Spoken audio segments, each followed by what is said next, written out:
Hey guys, what's up? Richard here. Today I'm going to introduce you to a game that I play with possibly an international master. I don't know who this is. This is probably if this is a levy I know, then I'm on cloud nine. I just won against an international master, but it might not be him. I don't know because sometimes a lot of those international masters they always create those account, they create some fake account online, want to beat some, you know want to have some kind of showdown, of them beating like really low level players or something like that. So it might be him. We don't know. Seems like he's for the most time he was playing standard theories, uh, but again we'll see. I don't know if this is the real Levy or not. Um, so we have e4 and c5. Um, Seems like he wants to play the reverse Sicilian or the English opening or something like that. So the English opening is on the board. I played the 2-knight variation, the Ruy Lopez defense, and he immediately played a6. So I think in this line, the standard theory is to take, but it is not. The reason why I thought it might not be him because this is not standard theory. In standard theory, usually you're not supposed to take with d pawn. The reason is it just opens up the diagonal. It opens up your queen and makes your queen vulnerable. So usually what you want to do is you want to take with the b pawn. So b captures on c6 is the standard move. But he played d captures on c6. It doesn't really. It's not such a big deal. So I doubt. I thought it might not be him, but again, it might be. This is also acceptable. This is also part of the theory, part of the theory line, I guess. So he captured. Of course, I played 95. With the idea of in the future maybe I'm able to attack the f7 pawn, or who knows. He immediately plays the bishop d6 because this knight is pretty dangerous on this diagonal because this is gonna be a monster knight if this knight just stays on this diagonal. So I retreated, looking forward to capture his bishop. So he just played knight to e7. Again, this line I haven't seen that much before. Knight 97 is logical. 97 probably with the idea of coming, so the knight can come to g6, or in the future can come to f4, which are all pretty good outposts for the knight. So I play e5 with the attack on the bishop. Bishop has to retreat, and I just castles. He played b5 with an attack on the knight. Knight retreats, and I just blunder a pawn. But it doesn't matter. I'm gonna gain the pawn back. You'll watch how I'm able to win the pawn back, because he has some double pawns on c file. His pawn structures are not the best. Double pawns are the favorite meal of the rook. So in future, if we're able to be upper whole rook, that would be a lot better. So I played knight to g4 with an attack on the bishop. Knight g6 defending. Right now is not a really good time to capture, because if you capture, you just help with the black's development, and you don't want to do that.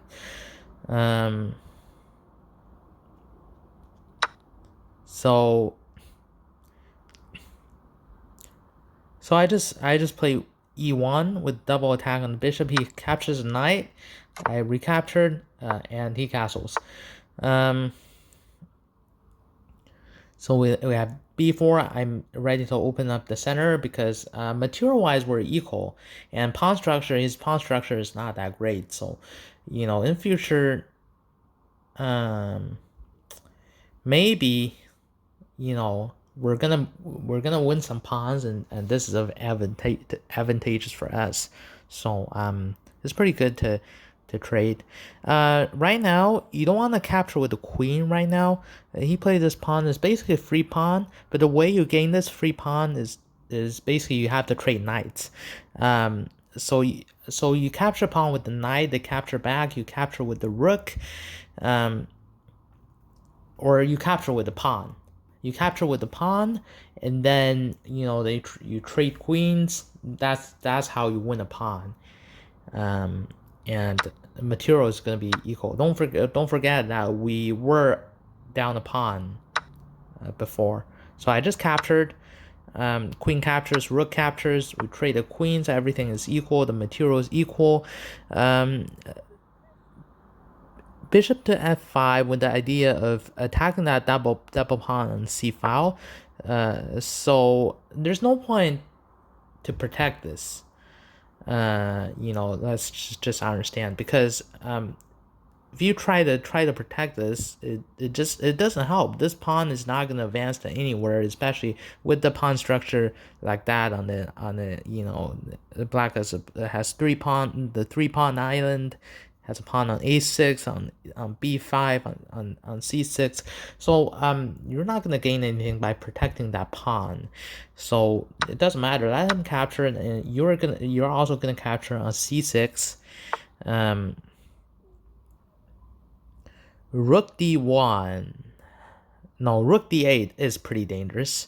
You have to defend that because otherwise rook d1 is going to be checkmate. It's none of your you have a pawn on f2, you have the pawn on g2, you have a pawn on h2.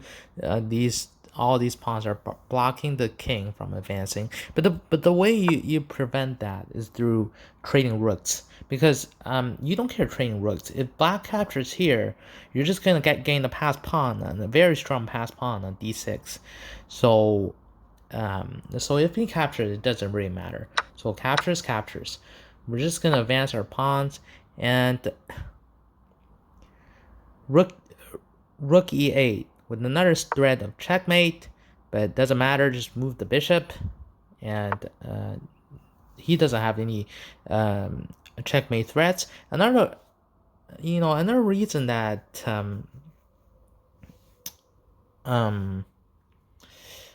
don't think this is another reason that I doubt if he's the international master or not is this move. This move, I don't think is that accurate. Sure, the purpose is very straightforward. You want to capture bishop, but right now, logically, you don't want to capture bishop right now. Right now, your most important task is to do something about the pawn and try to capture the pawn, especially passed pawn. You have to guard this passed pawn and prevent this pawn from queening, because this bishop is very easy to defend. Basically, you just play g3.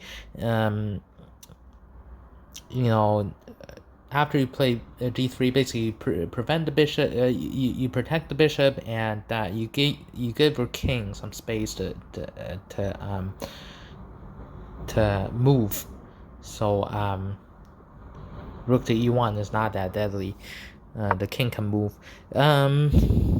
So g3 was played, and he advances the pawn too, because I have a rook on e1, and if he doesn't pay attention, then he could get the same type of checkmate if he doesn't pay attention and advance his pawn. This endgame, it should be pretty equal, but it's just this move. This rook to e4 is not a very accurate move. Actually, it's a pretty amateur move, because right now you see he doesn't have any way to defend the queen and prevent the pawn on d7 from queening. The bishop is protected. You cannot go to d4 because just c captures on d4, you're down a whole rook, and you haven't really solved the problem yet. Obviously you can't go to e8 because the pawn is gonna queen and gonna capture the rook regardless. So in this position, actually, he just resigns because there's nothing he can do to prevent d7 from queening. Actually, this is a completely equal position. The number of pawns are equal, the material is equal. Both sides have bishop and rook. The only problem is, I don't know why he played. He wanted to capture bishop and played rook to e4. This actually just completely blunders the game. So if this is a real levy that I was thinking about, then well, I just beat an international master. But if it's not, then it's okay. He played a pretty solid game. Up to the end game, we're at a pretty equal position. It's just that this rook to e4 is something I can't understand. So yeah. Anyway, that's the game. I hope you guys enjoyed it.